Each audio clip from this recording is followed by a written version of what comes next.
Səhərləri ümumiyyətlə yemək yeməyi sevmirəm. Bu yaxşıdır ya pis? Mən bu sualı cavablandırım, siz də mənim səhifəmi izləməyi unutmayın. Bəli, bu xoşagələn bir hal deyil. Çünki səhər yeməyi demək olar ki, günün ən əsas yemək qəbuludur. Çünki səhərlər bizim mədə-bağırsaq sistemimiz maksimum dərəcədə aktiv olur. Yəni biz daha çox makronutriyentləri həzm etmək qabiliyyətinə malik oluruq. Makronutriyentlər isə proteinlər, yağlar və karbohidratlardır. Və bu vaxt yediyimiz qidalardan maksimum dərəcədə mikroelementlər götürə bilərik. Yəni minerallar və vitaminlər.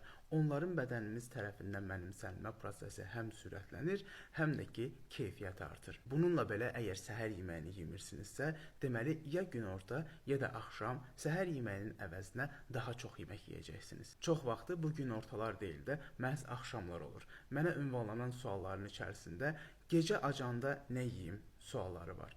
Və bu sualı verən insanların çoxu səhər yeməklərini düzgün şəkildə yeməyi bacarmırlar.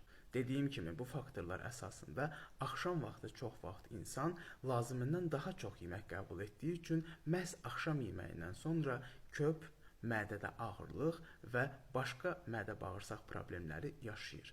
Səhər-səhər mədə-bağırsaq sistemimizin aktivliyinin əksinə gecə-gec saatlarında mədə-bağırsaq sistemimizin aktivliyi maksimum dərəcədə aşağı enir. Axşamlar çox miqdarda və ağır yeməklərdən sonra köpün yaranması, mədədə şişkinliyin yaranmasının da səbəbi məhz budur.